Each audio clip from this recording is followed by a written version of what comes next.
Today's guest is Keith Barry, a world-renowned mentalist, hypnotist, brain hacker, who's got everyone's attention through mind-blowing performances and insights into how the brain works. But beyond performances, Keith's work delves into the science of human behaviour, mental resilience and the subconscious mind. We've just talked so much. I feel like we've already just done a podcast, but Keith, thank you so much for coming here. I'm absolutely delighted to have you. Everyone in Ireland knows you. I don't know, I have a lot of listeners from the US, so I want you to just quickly explain what you do, because when I say the word mentalist, all I think of is mentaler, and I don't want people to get that the wrong idea about what you do. Yeah, no, I get it. So I think brain hacker probably encompasses all the different things that I do. And I started off, so for the listeners out there, I started off as a magician very young, and I did magic from when I was 5 till I was about 14, just purely as a hobby. And then when I was 14, I bought a little pamphlet on hypnosis called Practical Hypnosis by E. Wolf. I'm sure that's a pen name for somebody. Yeah, I never figured out who that was. So that's when I started getting into hypnosis. Then I went to college because my parents told me to go to college. Magic is great as a hobby. So I went to college, studied as a scientist. So I'm a cosmetic scientist by trade. And then I started to blend. My girlfriend at the time was my wife now. She was studying psychology in college. So while I was studying chemistry and whatnot, I was also studying her psychology books. And I started to mix psychology in with the magic, in with the hypnosis, hence the term brain hacker. And then since I'm 23, which is when I left cosmetic science, so that's 25 years ago now, my brand is split into two things. One is a brain hacker purely for fun. Yeah. And the second half is to hack people's brains to create sustainable, meaningful change on a neurological level. And I use a whole variety of techniques to do that. And that's really it. And yeah, I've done a lot of stuff at the US there. So I've had TV shows on the Discovery Channel, CBS, TV, Ellen. I've been on Ellen 7 times. Well, she's done now, but 7 times. Yeah. Unreal. Ellen 7 times. Yeah, it was wild. I was having an argument with, like a fun argument with one of our researchers a couple of years ago in the middle of COVID. I said, I've already been on 6 times. And she said, no, I've checked, you've been on 5. And I said, no, I've been on 6. And then she went off and rechecked. She was like, geez, you have. You've been on 6 times. This is your 7th performance. Because I got on there in COVID. I did it virtually from like a cabin in my backyard. But yeah, that was great fun. So yeah, I've done all those different TV shows out there. So a few people, maybe all 2 of them out there will know me in the US. I remember me from one of those shows. I was on CSI Miami one year, but that was kind of fun. They did a whole episode around me. What's it actually? Yeah. I heard you were called Wizard of the Western World. I don't know where you found that, but that's really interesting. Yeah, so Mairead, my wife, she says to me, how do you find all these weirdos? Yeah. Right, it's a thing of hers. Because I have a lot of... tracks like... Yeah, I have a lot of... Anyway, I fully agree. But I have a lot of weird friends, like bizarre friends. So one of them was Tony Doc Shields. So he's known as Doc Shields. So Tony, in his own words, he's gone now, he's passed away, but his own words, he would be a mountebank, a charlatan, hoaxer, a trickster, a surrealistic artist, a magician, a hypnotist, all of the above. And he coined the term the Wizard of the Western World. He also was a person who, like, he took the most famous photograph that was ever taken of the Loch Ness Monster. Oh, yeah. So, he was a monster hunter is what he would call himself. And but the Wizard of the Western World, he traveled under that name for many, many years. And basically, just before he passed away, he passed the mantle to me. So he said, you are now the Wizard of the Western World, Keith. And then he passed away. But an amazing character, actually, really, really kind of, in my mind, a trapped genius, but a really fascinating man, Interesting. When I was like digging right on you, I was like, okay, how am my audience going to like understand Keith better and learn from him? Because a lot of what you do is, rewiring the subconscious mind and shifting beliefs. And that's what's really, really interests me, because obviously there's a huge element underlying in what you do is the deeper level of psychology and the subconscious mind. Yeah.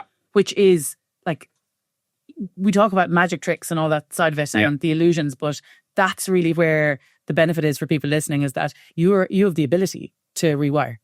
And like, that is incredible what you do, and what I've heard you do with clients as well, in terms of, I suppose for a while you did when someone's giving up smoking, trying to lose weight, all this simple, the hypnotherapy side of things. But how do people like apply that to their lives in what you do, and understand when you are trying to rewire someone's mind, the psychological tricks, the different techniques you use? How does that all come together with what you do and what you know? And how have you helped people through that, like to really change behaviours permanently?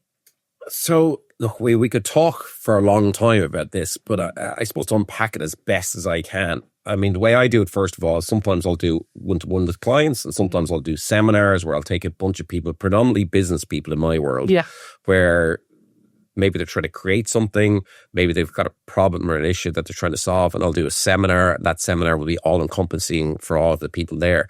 But to kind of peel back a few of the layers, like, first of all, we're driven by our subconscious mind, and we've heard the subconscious mind. And look, we wwere talking off air just about, like, you know, online AI and all that kind of stuff. But even with the amount of information that's out there online, and even with the amount of information that's been pushed through Instagram and Facebook and TikTok and YouTube, if I asked all of your listeners right now to just explain the subconscious mind to me and explain how they can hack it, 99% of people still don't know how. It's like this mystery world. And I'm here to tell you, it's not that mysterious, right? However, we need to acknowledge first that it exists. A lot of people haven't even taken that step to just sit back and go, actually, how am I driven by my subconscious behavior? So, for example, you know, I was in the gym yesterday, right? And we're only just into February. I couldn't get into my gym for the whole of January. And now I'm in the gym. Every machine's available to me. Everyone's gone. Like, I actually really observed this yesterday, right? Like, I was like, I'm out on this at the moment. I couldn't get, like, on a bench press. And I don't even bench anymore. I use the bench press because I'm doing Olympic rings. I'm doing a lot of body weight stuff, some more calisthenics. Nice. And I just need the bench press for that, and because I want the bar. And anyway, you can never get on the bench press in January. And now it's all empty. And I'm like, well, in my head, I was actually observing this yesterday. I was like, well, why is that? It's because people consciously make the decision to make all these changes in January, but then they're driven by their subconscious behaviors, which is based, as you said, on your belief systems, which is based on your previous experiences, and then your emotions get involved in it. So ultimately, for me, I help people hack their subconscious minds, to hack their behaviors. And, you know, I find it fascinating. Like, when I look back at some of the work that I've done, I find it fascinating, like, the change that people can have pretty fast, though, is what I'd like. That's what amazed me. Your work, you can see, like, a very quick response. That's what really interests me, because I've done so much work in subconscious mind and rewiring, all that science and the psychology. But for you, like, even when you dealt with smokers or weight loss, and then I could see, like, the results were extremely quick. Yeah. And that's what interests me, and that's what actually probably people find confusing. The technique to understanding what you just said, when you're marrying, like, the emotions, the previous events that have happened in your life, and everything that shapes the mind. And how then do you go from that, from years of doing repeat behaviours, repeat, to breaking quickly? Because normally you hear, like, a cessation of smoking journey can take months or years. And I've seen that with Dad trying to give up some fags. Same with weight loss. You know, how then do you hack it so quickly? Yeah, so to take a step back first, like, there's no one way for every person. Right? Yeah. And what I do doesn't work for every single person, although, dare I say it, I've quite a high success rate. So ultimately, you know, I think people need to understand, first and foremost, that we're not defined by our previous experiences, even though we are. We don't have to be, I think is what I'm really saying. So, like, for example, you know, I was in a pub, I don't know, maybe 2 or 3 years ago. There was a guy who'd smoked, I think it was 40 cigarettes a day.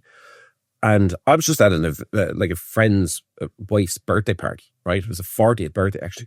And I was just there as a guest, so I wasn't working. And this guy just kept following me around and go, "Can you help me give up smoking? I need to give up smoking." Now, basically, think about it like this. He'd smoked 40 cigarettes for I don't know how many years, but a long time. Yeah. And I wasn't there to work. And normally, if I'm doing a smoking cessation, I don't need to do it for weeks, but I'd take it maybe an hour. But this guy was just bothering me. And I need to get rid of him. And I asked him to stop, but he didn't stop. So anyway, cut to the chase. I did what's called an instant induction hypnosis on him. So within like 10 seconds, he was asleep on his back in the middle of the pub, and everybody's like staring at him. Or, like, as Keith Barry just hit this guy, knocked him out, like, because he was actually like fully out on his back. And then, and this is where it gets extreme. So if I want to change an extreme behavior extremely quickly, I have different tactics. So I'm just giving one tactic, right? So one example. So in this particular example, when he was hypnotized, he was fully hypnotized. So when he was hypnotized, I got him to envisage his own funeral. I got him to envisage, like, cigarette butts all over him in the coffin. I got him to envisage his grandkids crawling all over him and puking into his mouth, and him puking back into their mouth, and then eating the cigarettes off his body and his decaying body and all. Now, some hypnotists will say, Jesus, that's extreme, and that's not the way, and the way we need to do is positive, you know, reinforcement. You know what I mean? I can see a laugh because it's crazy, right? So, and I'm there. And I said, and now you're a permanent non-smoker. So it all happened in like 4 minutes. And he stood up, took out his box of cigarettes, threw it on the ground, stomped on it. And then he was from my local area. And about 6 weeks later, like, I opened up my door and there's this like bottle of whiskey sitting outside the front door. It was a bottle of Jack Daniels. I looked at it, I was like, what's this? I picked it up and there was a lovely handwritten note from him to say, thank you so much. I think you've saved my life. I've never smoked again. I'm never going to smoke again. And then 3 years later, like I hadn't seen the guy, and 3 years later, the person whose birthday party it was says, you know that guy, I can't remember his name, but we'll just call him Tony. You know that guy, Tony, that you helped keep up smoking? Yeah, he's still off the cigarettes, Keith. I see him every week. And that's how you can use an extreme tactic. Now, in saying that, it doesn't always have to be like that, right? I suppose some people are more susceptible and less susceptible as well to hypnosis. Yes and no. So I think everybody can hack their subconscious mind. So that's a hypnosis example, but everybody can access their subconscious minds. We talked off air. I think a lot of people don't realize that they're doing it when they're doing it. So, everybody out there, not everybody, but a lot of people like you and me, we're advising people on breath work techniques. We're advising people on, contrast therapy, cold therapy, all these different things. In that moment, you're hacking your subconscious mind unknowingly. So for me, I use language-based skills to create these permanent changes with people. So like another example, I've just mentioned a couple of extreme examples, I suppose. There was a guy and he was suicidal. And look, just, to stop there, like I don't normally deal with people who are suicidal. I just say, look, go to a proper medical professional, right? But this was a friend of a friend who was suicidal. And I was like, okay, look, and that's a real problem for me. Just to take a step back. Then the problem is, if I try and help this person and they die, I'll have that in my conscience for the rest of my life. But if I don't try and help them and they die, I'll have that in my conscience. So it's a double bind for me. So in my head, I'm like, okay, I have to try. So I did. But again, first of all, I always say to people, so in my world, I say to people, make the other person make the effort first. So this person lived down in Carlow or somewhere. And I said, listen, you've got 30 minutes with me in my dressing room in the Olympia, and you have to be there Friday at exactly 7:30. If you turn up at 7:31, I'm not treating you. I'm not talking to you. So he did. He made the effort. But again, if anybody had a camera inside that room as to the language I was using, the techniques that I was using, like they would actually think that I was insane, because I come from kind of the Richard Bandler-esque style of thinking. So Richard Bandler, he wrote neurolinguistic programming. Yeah, you were doing offset of hypnosis. But Bandler would do crazy things as well to shock people. I think people sometimes need to be shocked out of their behaviours. So this particular guy, like under hypnosis, I was standing on my own, on the table in my dressing room in the Olympia, and people would perceive hypnosis as this, right? So I'll give you this, and then I'll give you the reality of what was happening, right? So here we go. So a lot of hypnotists will sit down, and me included, by the way. Sometimes I will do this, depending on the situation. As you drift and float and dream, and just relax deeply now, allowing me to enter into your subconscious mind. And every breath you take and every word that I say, you'll find you just relax even more. So we use that kind of language, right? Now, cut to this particular moment, and this is what was required in that moment. I knew it was required because he'd been suicidal because the banks had taken control of all of his assets. He was a previously very wealthy individual, and he just saw no way out, basically, no way out of that. So I knew he needed a shock system. So instead of using that language, I was standing on the table going, like literally screaming on the top of my lungs going, fuck everybody, fuck everyone, fuck the banks, fuck everyone, spin it. And I had him spinning his hand one way to create this neurological effect, right? So it's not just me screaming at him like I'm describing it. It's actually a real technique is my point. So I had him spinning his hand one way. So he had his eyes closed, right? His hand was spinning like crazy. And I'm like, now you're going to have a rebirth right now, and your future's in front of you. Forget what's behind you. And in your mind now, allow this suggestion to sink subconsciously that you are amazing or powerful. You can and I'm embedding all this positive language in the midst of telling him to forget about but I'm standing on a table screaming, fuck, say it out loud, fuck everyone, fuck the bank, say it. And it's like him purging it all out, right? And he did. And I got a letter from that guy like 10 years later to say he'd had the best life for the last 10 years and he was still positive and still amazing.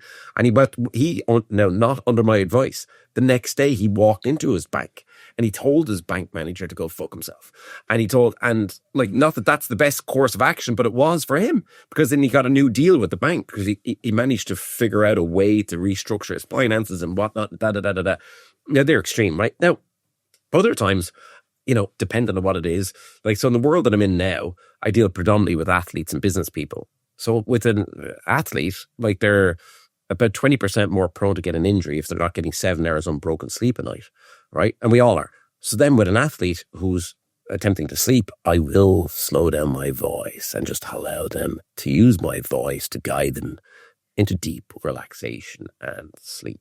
So it's different for every person. So to get back to it, to loop back to I suppose, your question at the start, even though I went off on a few tangents there, I think if we're doing it with a coach or a hypnotist, it's down to that relationship. Do you believe that I'm good for you? And do you believe that I can help you? And do you trust in my techniques? That's it. Yeah. If the answer to any one of those three is no, that's not the right hypnotist for you. That's not the right coach for you. So very often people will say, oh, I tried a hypnotist, it didn't work. Hypnosis doesn't work for me. I can't be hypnotized. That's rubbish. That just means you didn't find the right person. That's interesting. And also, some days you could be hypnotized or hypnotizable, and other days you might not. So depending on your mood, depending on whether I know you've got kids, depending on whether you've had, a crazy morning with the kids, just might not be in a space to be hypnotized. And do you have to be able to drop into that, slower way of thinking in order to be more susceptible to it? Yeah. I suppose if you're heightened in chronic stress, it's more difficult. But I do want to jump back a second. The answer to that is yes. I think it's important for people to realize that they can self-hypnotize. They don't need me. They don't need you. They don't even need a hypnotist, right? Yeah. So I'll give them the technique that I give everybody. Yeah. And you can create permanent, meaningful change quickly using this technique. So this is the technique, because I don't want to miss the fact that people, your listeners, your followers, they can use this themselves. So to answer your question and give the technique, first, they do need to slow their brainwave state down. That really is the key to it all. So what you need to do is go from like a beta brainwave state, which is what we're in now, cognitive aware talking, down to, I say, an alpha theta brainwave state. Yeah. And it doesn't really matter too much if you're alpha or theta are in between. You just need to be down around there. So that's a slower brainwave state. You don't want to go all the way down to the delta because you'll fall asleep, right? And it'll still work if you are at delta, but it's kind of alpha theta is the sweet spot, I find. So the question is, how do you do that? There's systems out there. There's people selling courses on this. There's hypnotists who will tell you need 6 weeks of a course to come back and do it. And look, there's logic to that. There's reasoning to that. Maybe some hypnotists need 6 sessions with you or whatever. I say no, just do this. So you find, and there's my own technique that I just developed, and it's very simple. It's basic, but it's the basics that we need to get right first. So 15 minutes. You've got to commit and put in discipline for 15 minutes a day. And people, very often I give this technique to people. I go, didn't work. And I go, okay, tell me your last week. Did you do it every day? No, well, I missed Tuesday and I did it a bit on Thursday. Well, then that's your fault. fault. Everything, yeah. Yeah, but that's your fault, not my fault. So here's the technique. You find a quite comfortable space, you sit or lie down, and you close your eyes. Now, for the first 5 minutes, you've got to relax your physical body. So how do you do that? Well, the best way is to visualize a purple light. So it has to be purple. Don't visualize any other color. So visualize a purple light, and you visualize that purple light about the size of a football, and visualize it going into your feet. And the moment you visualize that purple light going into your feet, you literally just say to yourself 3 times, my feet are relaxed, my feet are relaxed, my feet are relaxed. And as you say that, you focus and zone in your feet and actually actively, this is what I say to people, actively allow your feet to relax. So don't just be passive about it. Actively try and allow your feet to relax. Then visualize that purple light coming into your ankles, your shins, your knees, your thighs, and so on, all the way through your physical body. And that takes about 5 minutes. And here's the questions people ask me. Do I have to measure 5 minutes? No, just it takes about 5 minutes to visualize that purple light going into every part of your body. Here's the fun part. What will happen is, as you're doing that, scientifically speaking, back to one of your first questions is, can everybody kind of be hypnotized? Every single person in the world who does that, you will see a change in their brainwave state, and their brainwave state will slow down. And if you find your mind wanders, just bring it back to the purple light and go back to the position of your body that you're in. That's it. And then I like to add in this as well. So when you finish the physical body, then just visualize it as a breath. Purple light going in as the breath. But when you visualize the breath going in, visualize the purple light going from your lungs into your heart, your spleen, your liver, and then through your bloodstream. Just visualize it. So again, you're slowing your heart rate down by doing that. All your internal organs will actually start to slow down and just work in unison. So then the second 5 minutes, practice breath work. Now, look, I know you're into breath work. I'm into breath work. I practice many different systems. I know free diving techniques. I can hold my breath for up to 3.5 minutes. pretty handily. I know we talked about it. I've practiced with Hoff technique. I've practiced box breathing. But for this, I find I used to use the 6-3-6 technique, which is my own technique. But I've modified that, still kind of my own variation on breathwork techniques. 4-2-4 is best for this now. I find 4-2-4 slightly better than 6-3-6. So you inhale for 4 seconds, hold for 2, exhale for 4. Inhale for 4, hold for 2, exhale for 4. Here's what will happen. Your brainwave state will start to slow down even further. And again, it doesn't matter, skeptic, believer, non-believer, none of it matters. If you do that, your brainwave state will slow down into between an alpha theta brainwave state. Some people will be more towards alpha, some will be towards theta. Doesn't matter once you're in that kind of sweet spot. Mm-hmm. If you practice that breath work for about 5 minutes, again, doesn't need to be exact, just guesstimate in your head. Now you're nice, comfortable, you're relaxed. Now you're at the stage where you can, basically what you've done by doing that, you've also quietened down your conscious mind. Now you can hack past it. You can jump past it. And it's just like there's a gap between myself and Rebecca here. And it's just like jumping past that gap. And that's what you're doing. So ultimately, when you do that, you visualize yourself in a cinema, all alone, your own personal space, a nice, safe space in a cinema, visualize the colors and so on. Here's a question people ask. Some people say they find it hard to visualize. I just say to people, and this works, imagine you can visualize. There's an interesting thing to say to people, but a lot of people say, I can't visualize. Imagine you can visualize. And then on that screen, you project whatever it is that you want to project, that you're trying to achieve. So if it's weight loss, you visualize yourself having lost the weight, but in the present moment, in the present tense. If you're visualizing yourself climbing Kilimanjaro, visualize yourself having climbed Kilimanjaro. If it's, to be less stressed, visualize a less stressful version of yourself. If it's to be a more confident public speaker, visualize that, whatever it is, right? And you visualize that in the moment. Now, here's the interesting thing. When you open up your eyes after doing that for about 5 minutes, some people will feel no change at all. Some people will feel a profound change, actually. But here's the thing. If you commit to it daily, some people, day one, they find the change. Other people, it takes maybe 3 days. They find the change starts to happen. Because here's what will happen. Here's the effect of that. Because you're wiring your subconscious brain and neuroplasticity is real, as you know and I know, and because you're creating these new neural pathways, you will begin to then take the actions necessary that require discipline and effort that you wouldn't normally have taken. You'll start to go on your diet. You'll start to exercise more. You'll start to just feel more confident and behave more confident, start to pull your shoulders back. You'll start to, because you're visualizing this, you're becoming this. And yes, it takes longer for some people. Yeah. Some people that feel instant change. If you're with a coach or a hypnotherapist or somebody like yourself or myself, you can expedite that process. Of course, you can accelerate that. But I'm here to tell you all that 15 minutes, that's the technique that I've used with, I'm going to say this out loud. The top 10 richest people in Ireland right now, 3 of them are my clients. Right, 3 of the top 10 richest people in Ireland. They all have the same problems as you, the same problems as me. This is the technique I get them to do. Now, they're paying me a lot of money to come to me to help them, and I'm helping them in other ways. But I still get them to do this 15 minutes every single day.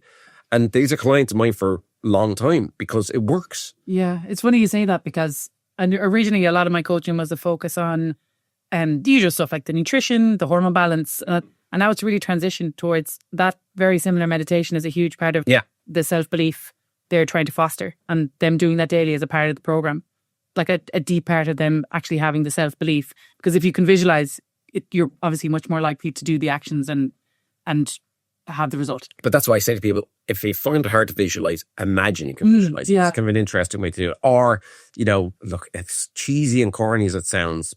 Like, I don't believe in creating manifestation boards or vision boards for manifestation. I believe in creating a vision board to help you visualize. Yes. But that's actually in essence what the vision board should be the tool for. Yes. Yeah. So if you're finding it hard to imagine or visualize, make a vision board for yourself, and that'll help you then when your eyes are closed to visualize whatever it is you visualize. Yeah. So that can help as well, I find, with people just creating that vision board. Yes. I remember back in, I think it was like 2016 or 17, I made a vision board.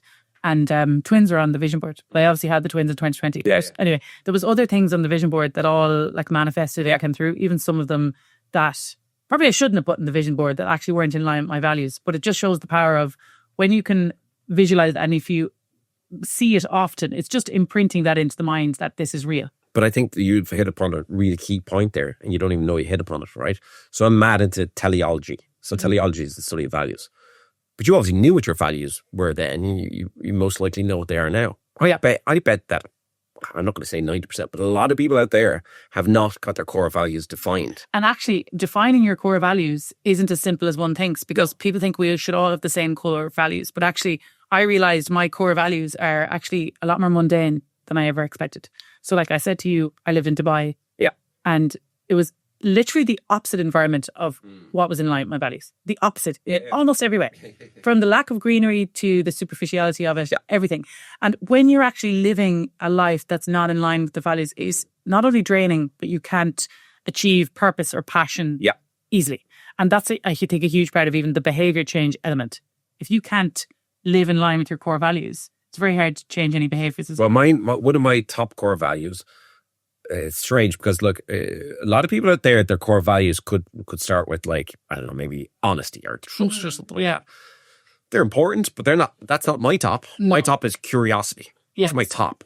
Always at my top. I'm curious about everything. I'm curious about meeting you. I'm curious about the discussion we're going to have. I'm also curious about fishing. I'm curious about intermittent fasting. Yeah, I'm curious, and I'm not willing, in my mind, I've been like this a long time, to knock anything. Yeah. I'm really curious about, and I call it infinite curiosity. Yeah. Like, I'm infinitely curious about everything. And then you'll never have a bored, you'll never have boredom, you'll never be bored at all.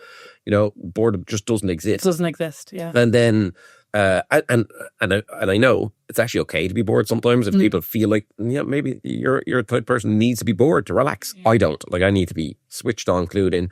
So infinite curiosity. And then the second one for me is just integrity. I'm looking for integrity in other people. And look, I've lost a lot of business, and I mean a lot of business in the last few years, by just not want to be in a situation where I know integrity doesn't exist. Yeah. Like, I've turned down, like, the biggest deal in my whole career was a number of years ago. It was in the US, and it was for a TV show. It was my own TV show. I had the deal done. I was just about to sign, and I actually walked away from it. And I walked away from it because I realized that everyone around me in that TV world out there, they were disingenuous. They weren't nice people. They were just in it for their own selves. They were going to bully me around. I knew it. I sensed that they were going to bully me around once I signed the document. And I was just like, do you know what? Walking from this. And everybody was like, you're not walking from this. It's like a multi-million dollar. I'm like, no, I'm walking from this. Yeah. And so I'm living by those values. That's it. And when you can drive your life by, like, just listening to the values and living by them, makes a very great life. But also on that, when you said that, there was obviously you been in tune with the gut instinct that allowed you to do that. Yeah. And sometimes when you're not in a rest and digest state, you were stressed all the time, you can't tune into that and tap into that feeling of not, you can just be purely logical. Yeah. So on paper, logically, you probably thought, this is a lot of money. This has set me and my life up forever. Logically, take it. Yeah. And the other side of it is gut instinct and value-wise. Can I tap into that? And can I be very aware of my core values, which you are? And as you said, most people aren't. If you ask most women what's their core values, they'll all rhyme off the same things. Yeah. But that's actually deeply not the core values for many people. The core value might be extremely different. We're all kind of, it's a great thing to be an extrovert. A lot of people are actually by nature more introverted. Yeah. But they're trying to live the values of an extrovert.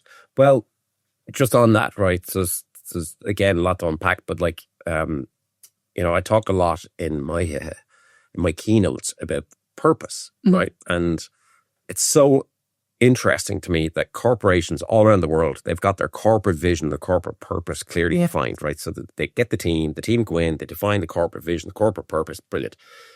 You wouldn't believe, Rebecca, the amount of times I jump off a stage. So that's my job. And we were talking about it, right? So people don't really, that is my year on year, that's what I do. I'm on stages all over the world, and I'm delivering keynotes and motivational speeches with my twist, which is where I can hack brains, do mentalism as well. So I can add the fun factor in. But every single keynote, I jump off stage. So this is one particular keynote called Redefine the Impossible. So I jump off stage and I just go to somebody. I don't know who they are, right? So it could be high up in the company. It could be just middle tier, whatever. I just go to them and go, what's your purpose? And I always get one of like 4 things. And that's it. Go on. Right? It's literally, I'm doing it for my family. Mm-hmm. I love my colleagues and people, and just I want to nurture them and bring them up through the company. And if it's younger generation, they'll go that and they'll do it as a gag. So they'll gag back to me. It'll be just like, I'm doing it for the money, Keith, right? Yeah. And then some people will say, I'm doing it for the journey, right? So they're kind of the 4 that you get, right? Give or take. And And I just say, well, they're your superficial. That's totally surface level. They're your superficial answers. And sorry, very often, I would say 50% of people don't have an answer. They literally will just go blank. And that could even be the CEO sometimes, which will lead for a very interesting situation, the keynote at that. And then I just say, so my twist on it, my version of this is to define your subconscious why. Yeah. Very different than your conscious purpose or your conscious why. Like we all want to provide for our families, right? Yeah. I'd like to think most people out there care for the families, want to provide for families. We all want financial stability. So they're all just superficial purpose. So I'll give you my defined subconscious why, right? I'll give you one of them. I've got two. So, and I haven't activated on this yet. There's a reason for that, but I know what it is. And I've spoken a lot about this. So my defined subconscious why is to shut down all 32 raw sewage pipes, cut all sewage into the seas around Ireland, right? And people are like, huh? Yeah, because it's such a gigantic problem. And like it's so disgusting. Like I swim a lot with greystones. And like for a week there recently, you couldn't go to Greystones because it was just raw sewage just overflowing, pumping straight in there, right? So ultimately, that's my defined subconscious why.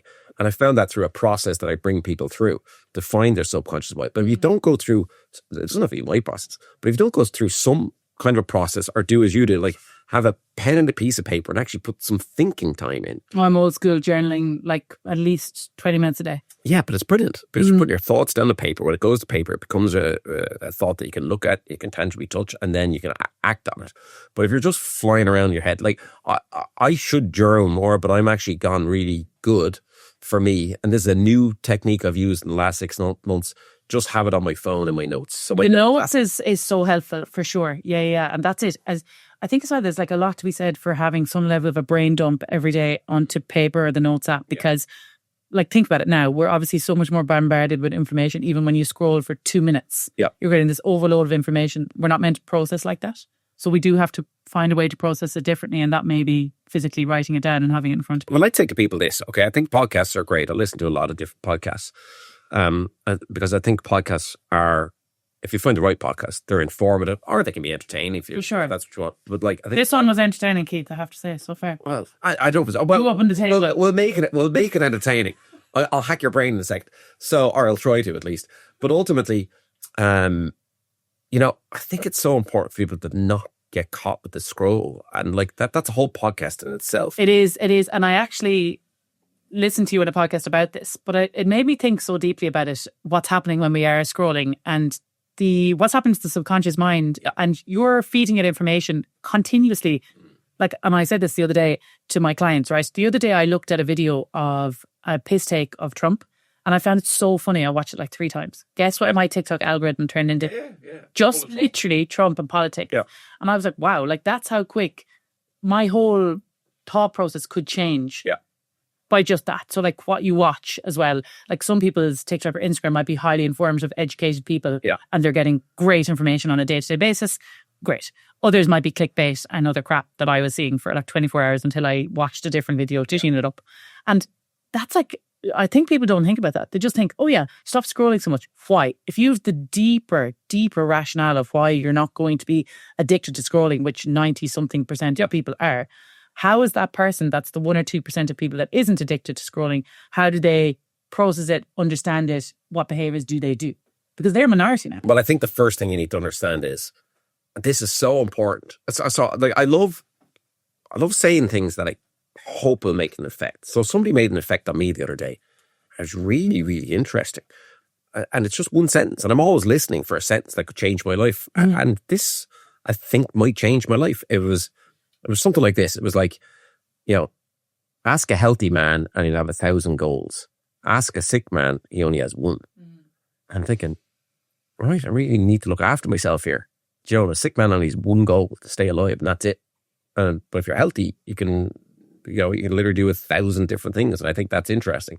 So for me, my line to people out there for what it's worth, and maybe it'll have no effect on people, is, as a hypnotist, as a brain hacker, I know this for a fact. Whatever you see online or read in a paper or, visualize, hear, whatever you see can never be unseen. Whatever you hear can never be unheard. And what you read, that information can never be unpacked unless you have the tools and techniques of a brain hacker to know how to get rid of it subconsciously. That's why so many people are depressed. That's why so many people are anxious. Is because they know the phone's a problem. They know the scroll is a problem. What they don't truly understand is that when you're ratty with the kids, or you're screaming at your partner, or you're having that argument, or you're feeling depressed, or you can't get out of bed, or you're anxious, or you're taking anti-anxiety medication, or you're doing this, doing that, or you're diagnosed with this, you're diagnosed with that. People do not understand it's because of what they're seeing and what they're hearing is going in subconsciously, and it's coming out behaviours and traits and emotions that they can't comprehend. Yeah. I'll give you an example, right? Say there's a woman in her 30s and or 40s, and she's every day looking at fitness content, which loads of people do, skinny models, doing squats, eating healthy food. What's happening there? What is going to happen when that is continuously going into the subconscious mind an hour a day? How does that behave? Straight away, it's like body dysmorphia, right? So now that person is most likely, if they're looking at all of that different content, of course you have to be careful the way you say this, but like, we're in a world now that's so, I think, just terribly, terribly obsessed, and more, I have to say it, more in the female space, obsessed with the looks, the Botox, the, down to the clothing that you're wearing to show off your shape, going to the gym excessively, dieting excessively. And you might think, that's not me. Well, it's actually a lot of you out there. Yeah. I know a whole bunch of beautiful women, but like they've ruined themselves. Yeah. And you might say out there, who's Keith Barry to say that? But I have to say it because that's my opinion. These are beautiful women. Their lips are out here, right? They got the Botox up here. Their eyes are back here. And, I know a whole bunch of people for sure who didn't need to get gastric band surgery. They got the gastric band surgery. Look, you can say it worked for me, it worked.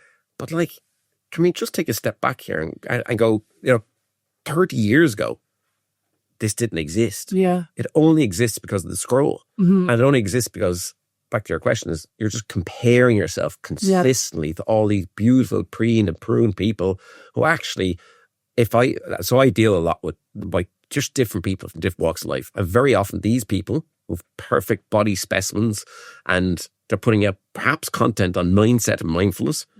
I get them into a room like this, I close the door, and they break down in front of me. But in 5 minutes, I have them broken down. And they're bawling, crying, and they're unhappy. They don't know what they're doing with their lives. They have no purpose. They have no passion.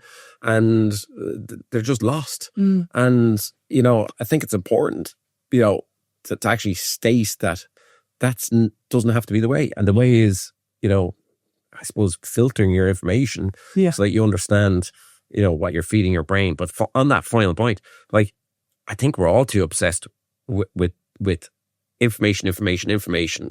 And then the problem is I think there's a big problem. Everyone has a voice now. Yeah. Right? Everyone has a voice. That's a problem because everyone's not an expert in the shit that they're perpetuating online. That's a huge part. I think the other aspect that I really find interesting to think about is when you're scrolling on a day-to-day basis, or even the people you hang around with, that's your small world, right? The second your life gets interesting with more joy throughout the day, and you find more things that bring you joy in a natural way, like in a natural dopamine way, in terms of nature, relationships, etc., passion, your world becomes bigger. Yeah.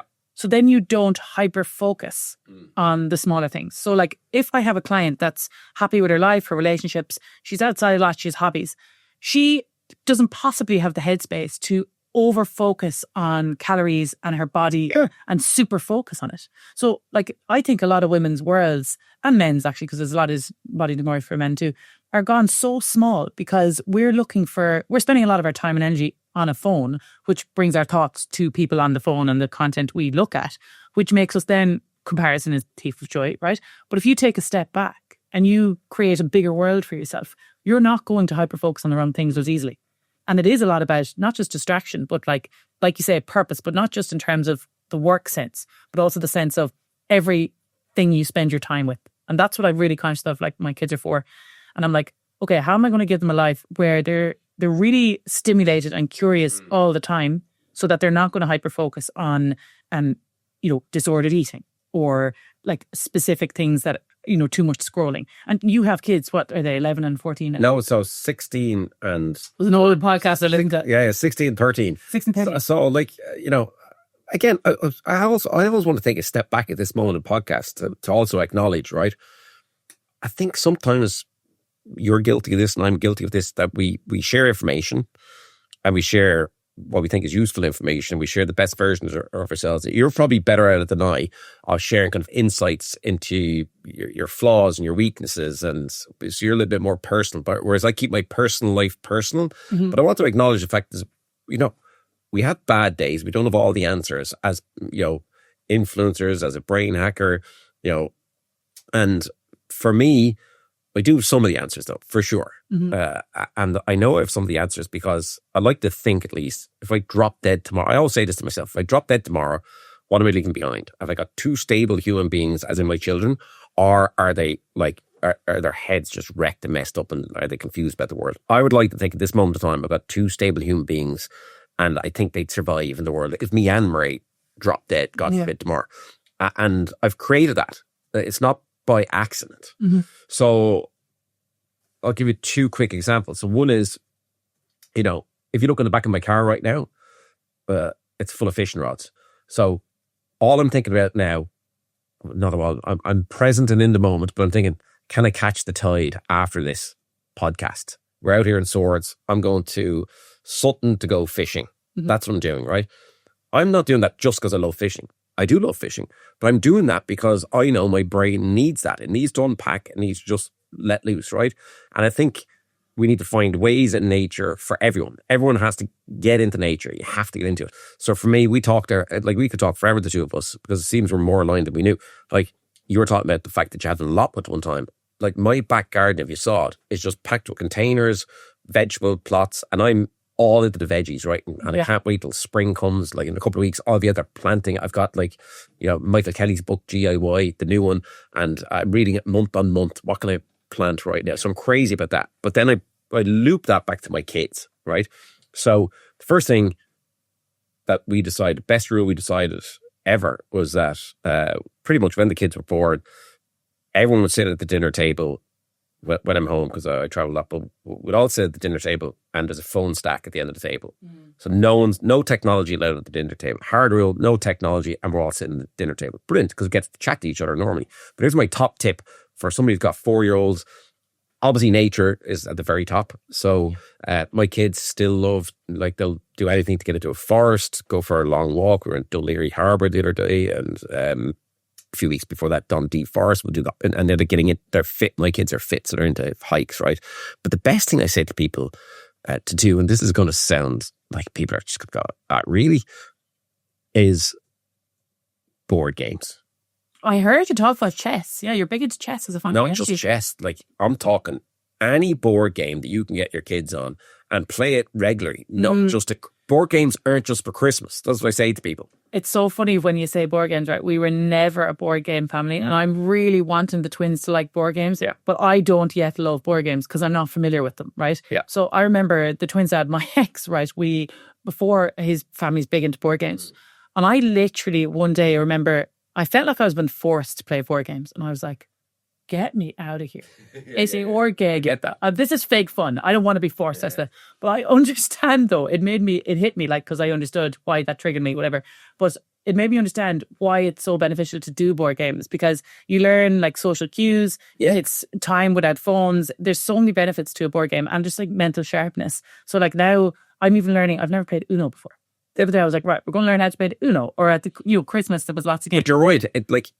Not only are you reading social cues, you're actually learning how to read body language. So, yes. So we play games like Catan. Like even poker, for example, is a great example. So look, I'm an example of a bad father. I'll give you an example of how I'm a bad father, right? At Christmas, me, the kids, my wife, we all chucked in €10 each and went a game of poker with the chips and all at the table. And people out there be go, oh my God. Is that class? Well, you're encouraging your kids to gamble at a young age, right? So they'd be saying that, and I'm like, no, my kids have, more money than I have, with all the different money that they've saved well. So I'm like, all right, €10 each, let's go. But you know what? We sat there for 4 hours. We laughed. We were trying to read each other. Yeah. And of course I won because I read them a little bit better than they. But ultimately, when I say board games, like last night I came in and it was just a lovely thing to see when I walked in. Ray was playing a game of chess with Braden. Yeah, listen, don't get me wrong. He's addicted to the Xbox. So that's the battle in our house. And she's like, she's pretty good because most girls her age are on TikTok.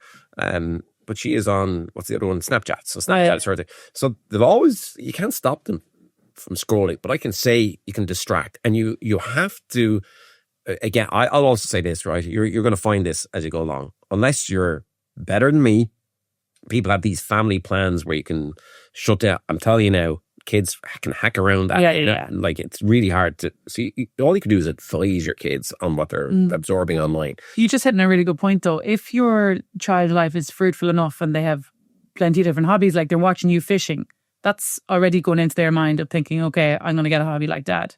I'm going to do something else that resembles this. But on that, my kids, like, this does drive me mad now, right? My kids are in the most privileged position of many people in Ireland, because I literally have giant libraries and I have any magic trick known to man in my house. So I thought this would be brilliant.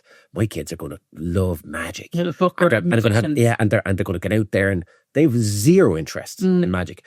So here's what I say to people. I expose with Mairead our kids to as many things as possible at a young age, so they found what worked for them. Now, you might think, doesn't everybody do that? The answer is no. I know people out there who might even end up listening to this podcast who are friends of mine, and they've got sons and daughters who are up on TikTok trying to become TikTok famous. Yeah. And they're only 14, 15 and 16. And like, it's really, really sad to me that the parents don't understand the detrimental effect that that's having on their own children, because I can see that their own children are exhibiting behaviours that they shouldn't be exhibiting, but they're there on TikTok in a boob tube at 14 in a miniskirt, and then they get into what they call brand deals, but it's basically like a bronzer that's chucked at them for free. Yeah. And, you know, they think, oh my God, this is making me famous. And that's leading to a whole plethora of mental health problems for those kids. Whereas on this side, if you expose your kids to as many things that are non-tech as possible, some, like, dare I say, both my kids are the world Kempo karate champions, right? Both of them. Nice. And that's nothing to do with me. I introduced them to rugby, football, GAA, hurling, camogie, art, and they found their own way. Yeah. And they both, I love that now. And that's their thing. And they become obsessed by it. They become obsessed by it. They became good at it. But guess what? When they're down to karate, they're not on tech. Exactly. And then they got to home, do their homework. And then he'll go on Xbox and they'll chill to do whatever. And then that's okay, because you know that underneath it, there's a stable foundation for them. I think that's, I was a PE teacher before this, and it was always like in college, we always learned about like the exposure that children have to multiple different things until they find the one thing that they really latch onto. But you can see that.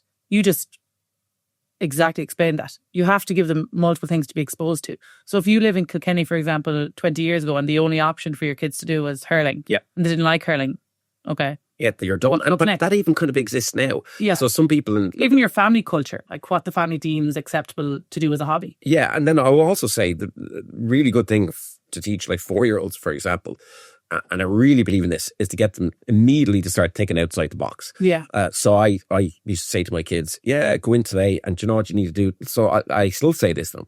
Find someone sad and make them happy. I said every day. Now, do they actually find somebody sad and make them happy? They've never come back to me ever and said... And I've asked them, if you find somebody sad, make them happy?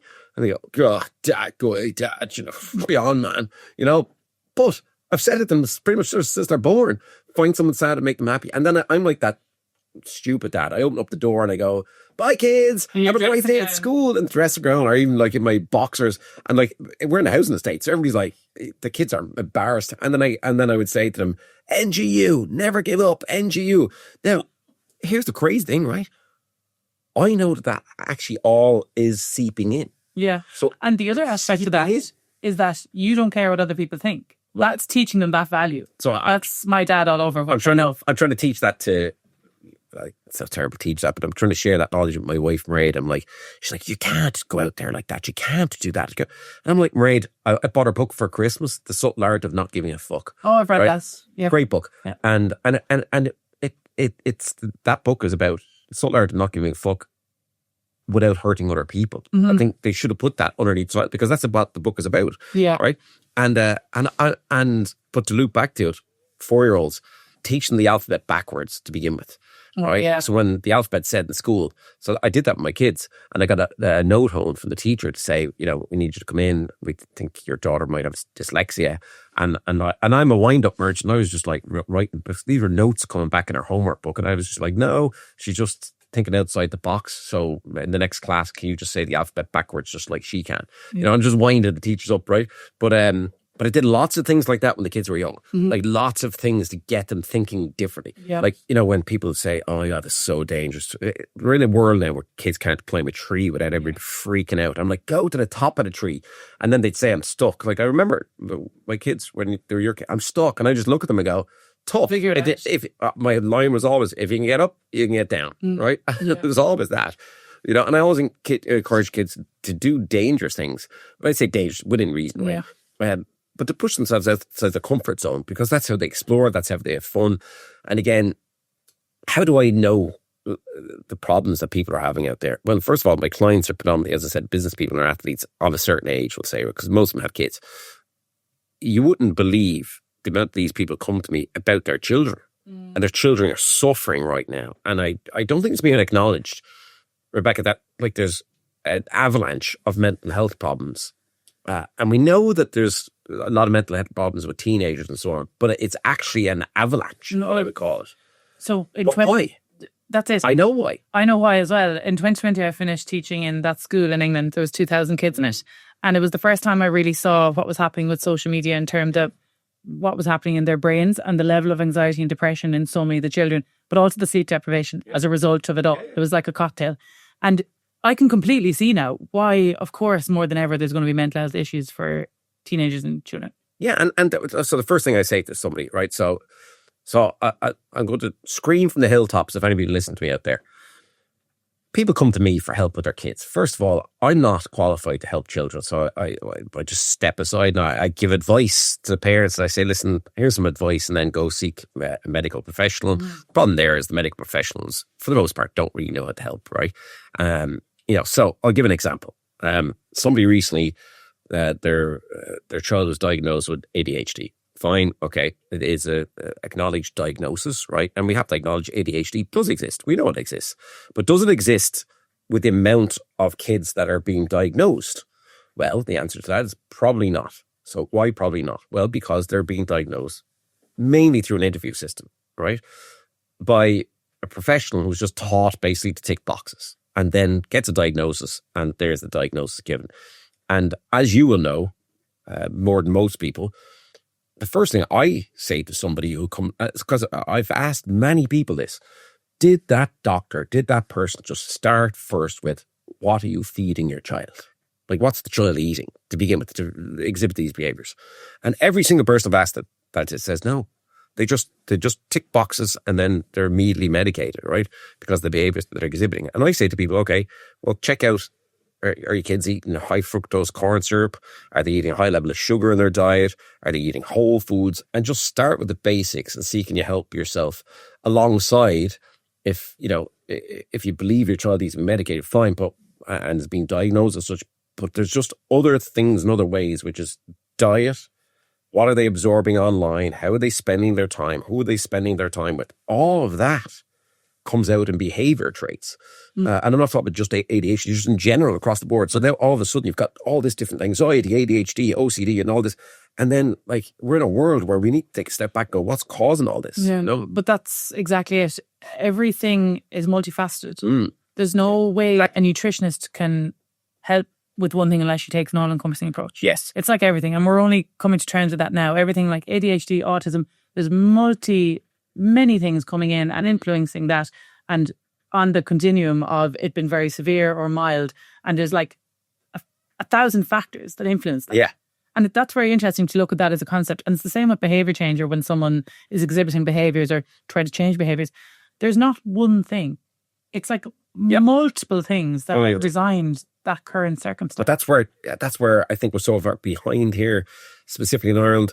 Like I always think, if I'm feeling sick, who should I go to? Well, I just got a local doctor that I go to, right? I don't really know too much about my local doctor. Yeah. Except I just go to him, right? And they'll never know much about you either because of the time constraints. No, but I want to, like in Ireland, I'm functional health practitioner. Yeah. I'm examining right now who are the functional medical health professionals in Ireland? There doesn't seem to be that many. No, I've tried to find one. It's interesting, right? So I have found many because a lot of clients I worked with, especially my US clients, have worked with them. Obviously in the US, it's a lot more. Yeah. They know there's need for them.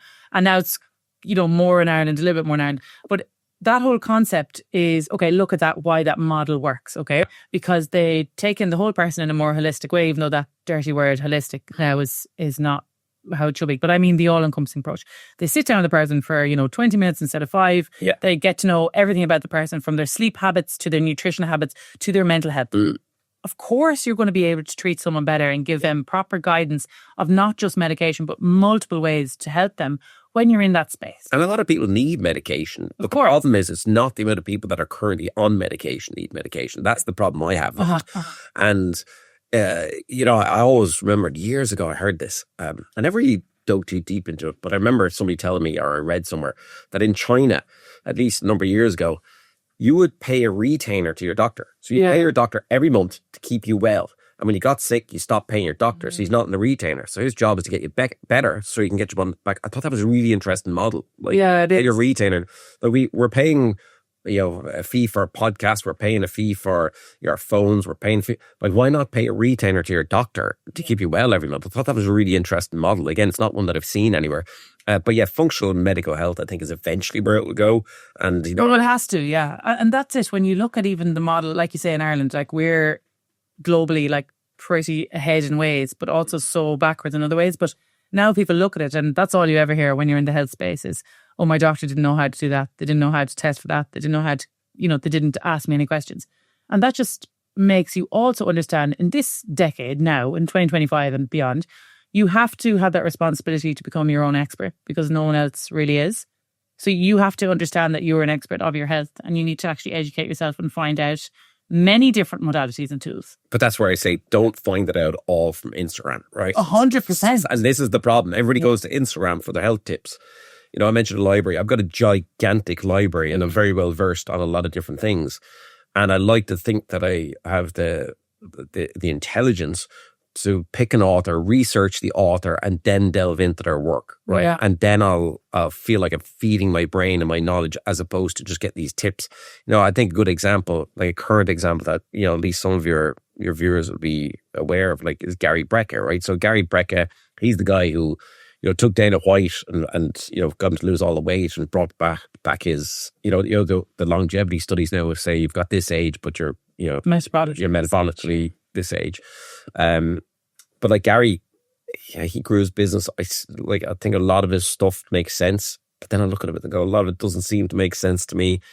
And then all of a sudden he teamed up with Grant Cardone, 10X, and now he's in a lawsuit with Grant Cardone. And I look at all that and go, who do I need to be really... I'm going to use that as an example of... Now I'm not so sure about Gary Brecka and his knowledge. Maybe I'm wrong to say that, right? But I just look at all that and I go, who's selling what? What's someone... And then I go, okay, hang on here a minute. For example, another good example is like Dr. Mark Hyman. So I started to read his books. Then I always... So this is what I do. This is my new model. For anybody out there listening, I think this is a good model. Is like, okay, here's a book. Okay, I read the author. I go to the author's website. And if they're trying to sell me 1 million supplements, I'm tap out straight away. Yeah. Like, I'm done. But think about it. Like, if I always think of this when I look at, and I'm trying to find at the minute, a different endocrinologist to speak at an event I'm hosting. Yeah. And I looked at like 5 endocrinologists and there's varying opinions between the 5. But I was like, okay, thinking about it, going through it, who has timeless solutions? And I always think of the words timeless solutions. Yeah. What holds true for a long time? And if you look at it like that, and then if you look at all the people that actually have like big degrees, they have 5-6 years doing PhDs, but maybe they're in an extreme side of the continuum, that they're really pushing the carnivore diet or something.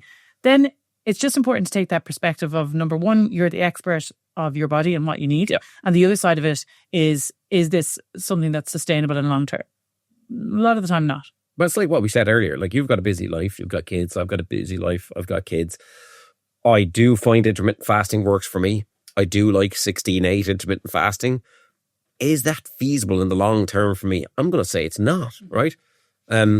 So for me, I like most likely 14-10 is way better for me. So that means, for anybody listening doesn't realize what that means, basically means a 14-hour window of not eating and 10-hour window of eating, and eating healthily, that 10-hour window. And again, I'm flawed. So like I do kind of an 80-20 diet. It might even be 70-30 sometimes. It might go up to 90-10. But overall, I'm in that kind of window of, I like to drink, I like to have my chocolate, I like to have a big almond croissant at the weekend or whatever. Like, I'm not going to deprive myself of those things. And I think it is back to that boring word of balance. I think we're becoming very unbalanced. Oh, yeah. You know, the vegans are pushing veganism on us. The carnivores pushing carnivore on us. And then you've got people in between who are pushing, like, the pegan diet is a new one. And it's this and that, the other. I'm like, whatever happened to us? So a mixture of so it's veganism mixed with fish. So pegan, fish, pescatarian. So, but for me, it's like, hang on here for a second. Like, just take a step back. Can we all just stop, like, and just take a step back? What should we be doing? Well, shouldn't we just be doing what our grandparents did?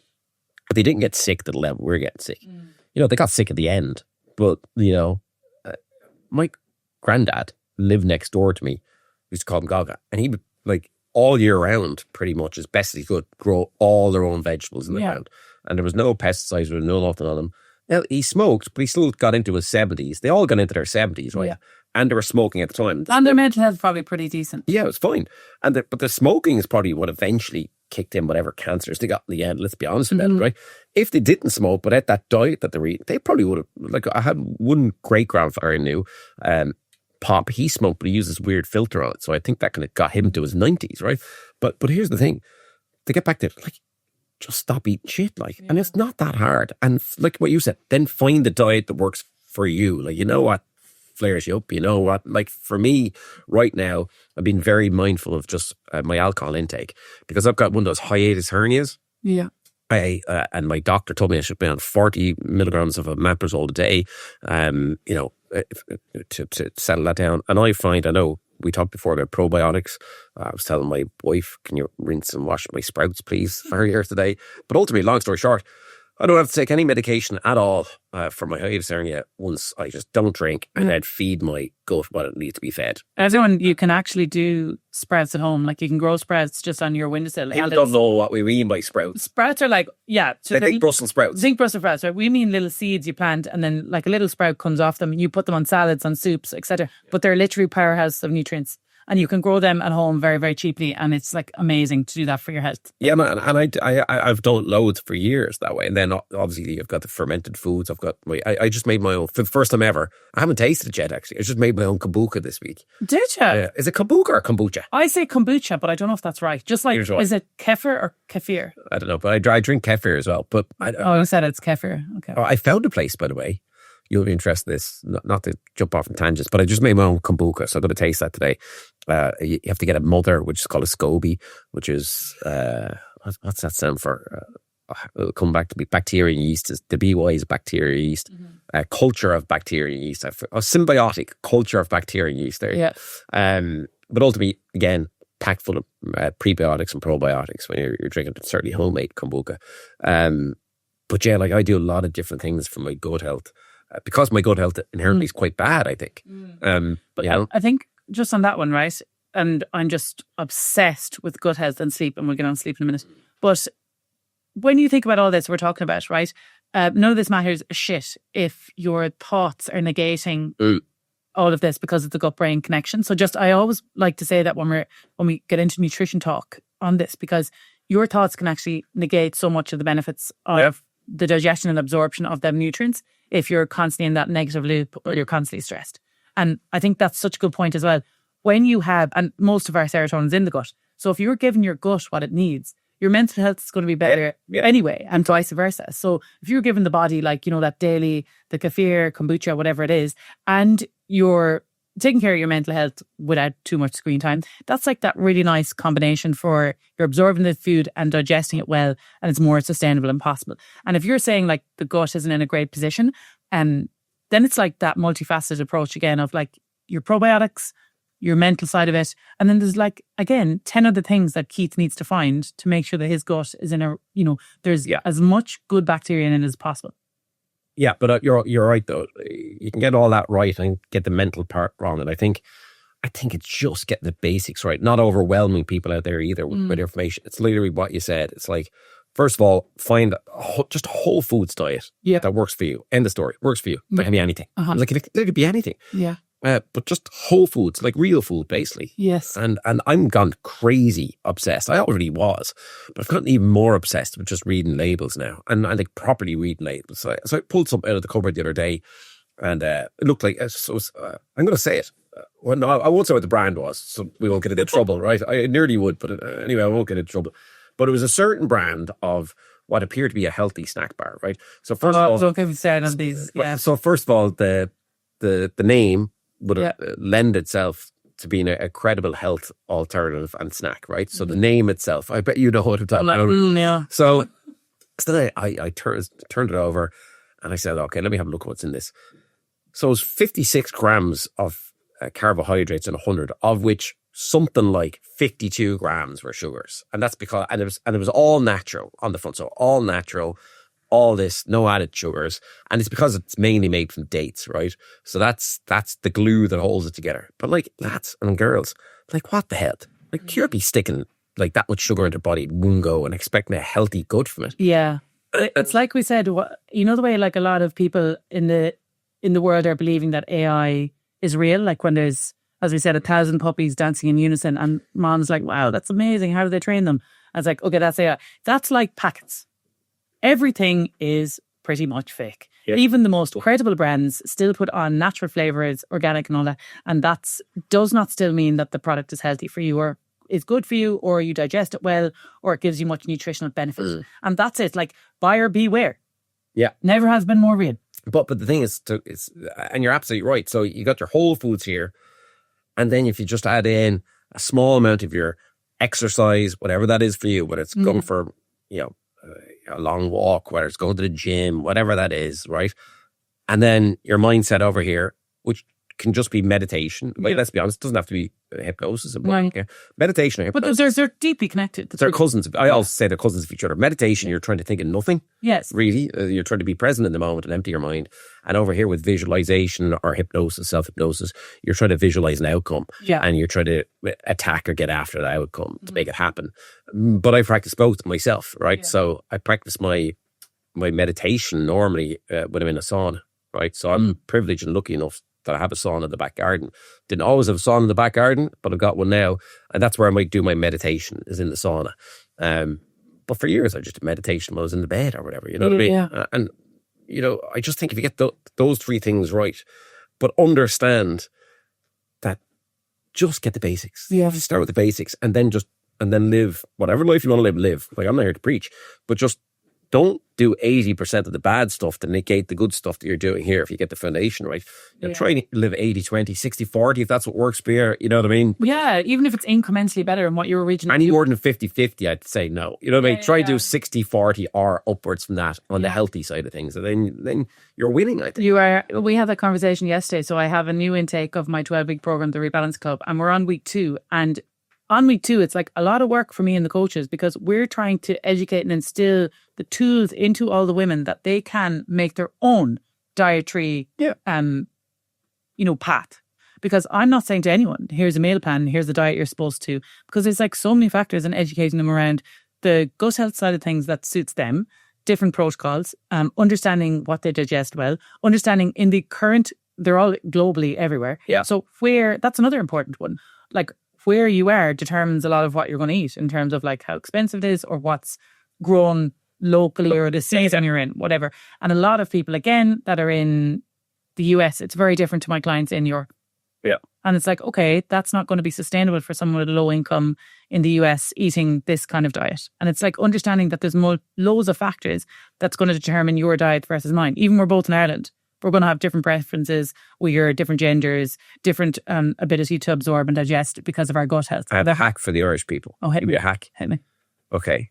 So I found this a long time ago and it is a good hack. So I've got a good organic shop nearby. Nice. So I shop organic when I can. Our house is not fully organic. I think that's really hard to sustain in Ireland. Yeah. But when I can, I get organic. But in Ireland, I'm fully appreciative of there isn't that many good organic shops, right? Like it's hard to get organic in Ireland. And, you know, in supermarkets, I'm always questioning where is that really Do you know from? what I did the other day, right, in Tesco? I picked up a courgette, an organic one. Guess how much it was? Oh, I don't have the clue. One courgette. Yeah. €4.25. There you go. See, ridiculous. Yeah, crazy. Yeah, and actually courgettes are one of the easier things to grow. Yeah, there's the easiest. Yeah, so go grow courgettes this year. So I found this crowd. I have no affiliation with them, right? But I just randomly found this during COVID. Best find, crowdfarming.com. So crowd farming, basically it's certified EU organic farmers, and ultimately you just order online. So, you know, I know we spoke earlier about the fact that I eat 2 kiwis for my CPAP. Now, it is more expensive than in Ireland, but the produce is amazing.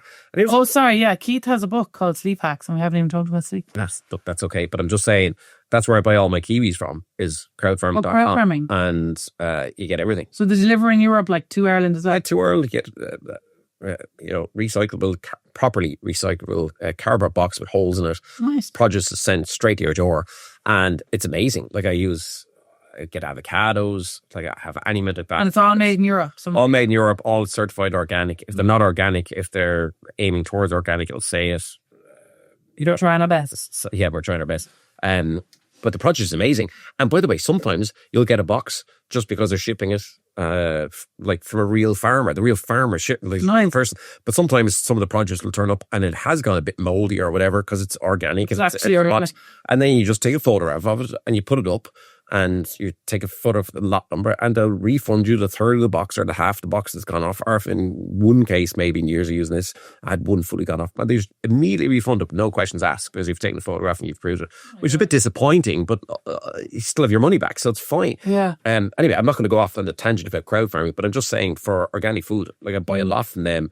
And yeah, 2 kiwis a night is my top tip for people for sleep. Yeah, what's the science behind that? Because, the other thing you said, which we just touched on fasting for a second, but like you say, 3 to 4 hours before bed of not eating is really great. So you're going to bed without a full belly so that you're able to not digest during the night. You can repair and stuff. Yeah. And that for me is one of the biggest things that personally works for me to get really deep restorative sleep is going to bed not hungry, but close to it. Yeah, well, I go to bed hungry. And I couldn't do that for years. Yeah. I would convince myself I can't sleep because I'm hungry. Yeah. Right? Do you know what? When I'm actually hungry is when I get the best sleep. Yeah. So for me, for years, I was like, I can't go to bed hungry. And then I would eat something and I wouldn't get quality sleep. Like I would just have eaten. My system, and everyone's... And again, disclaimer, totally everyone is different on this. Everyone's completely different. Like my son, Braden, oh my God, like you've never seen anything like there was no way I was like him as a teenager. Teenage boy, bottomless pit, like. But like, I was never like him. Now he does a lot of sports. So he does rugby with the karate. But ultimately, like last night he'd have a full dinner and then an hour later he goes, Mum, when's dinner? And you think he's joking. And he's not joking. He wants a second dinner. Nobody wants a second dinner made for him. And then she'll rustle something up and he goes, and he'll just go, Mum, I'm hungry. Like literally 5 minutes. And he's not joking. Then he'll have a slice of toast. And this is right before bed. And then he'll go up into bed and go, Mum, I'm hungry. And like, just to shut him up, she might throw like, mango and yogurt in at him or something. Yeah. And like, it just never... So interesting looking at your metabolic rate as well as the years go on, but that's a whole different conversation. But I know he's 13, but he will sleep like a log and you cannot wake him up. Like as in you can't shake him awake for like 16 hours, no bother, with a full stomach. So I know he's a kid, but like, but again, it just goes back to the point everyone's different. So for me, I love to just not eat 3 to 4 hours before bedtime. The last thing I'll eat in that 3 or 4 hours before bedtime will be 2 kiwis. And I've gotten religious about that because I always say sleep is such a problem right now, right? I know you know a lot about sleep and I know people out there are struggling with sleep. Again, there's no one solution. Yeah. Different things will work for different people. So I'm a person who falls asleep within 5 minutes when I go to bed. And I was always like that. My big problem for years was waking up in the middle of the night. Like I would wake up and I still wake up, but then staying awake, right? So I generally haven't measured now. I'll go to sleep 11 or 12 o'clock, depending. Sometimes it'll be later than that, but generally speaking, that's the window, 11 or 12 o'clock. And I nearly always wake up between 4 or 5. So I get 4 hours deep sleep and then I'm awake and then I'm rolling around the bed after that until my latest hack, which is literally... the binaural beats delta. Yeah, so either or both the purple light of relaxation. So just doing the first 5 minutes of the purple light going through, coupled with binaural beats, as you mentioned. Binaural beats are basically 2 different frequencies played into your ears, and your mind kind of hallucinates a third frequency. It doesn't feel that way in your brain, but that's ultimately what's happening. And it's slowing your brainwave state back down. That's what it's doing. Yes. So when I do that, I'll get straight back into my deep restorative sleep. So that's been the biggest game changer for me. 2 kiwis, because they contain tryptophan and melatonin.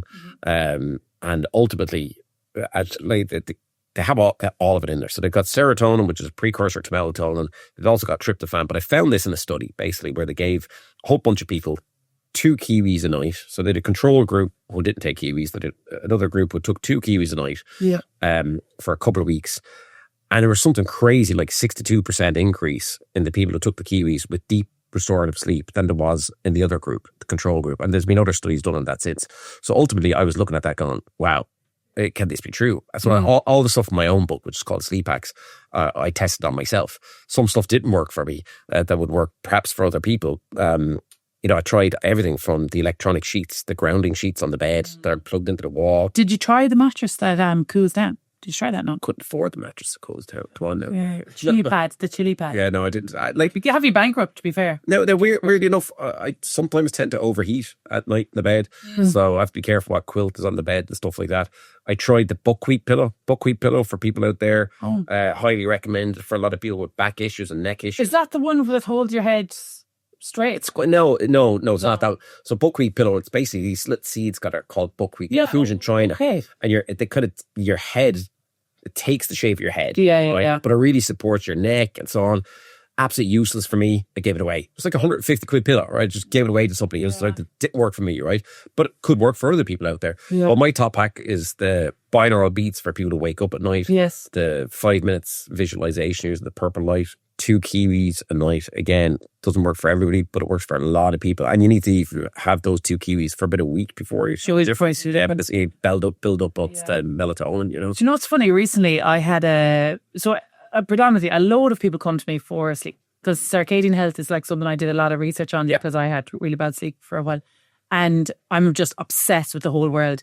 And what a lot of people come to me, right? And when their sleep becomes restorative, and I'd done a lot of this, like looking what was the key things. And of course, like the very first top tier thing is nervous system regulation. Yeah, you can't have restorative sleep without some level of regulation.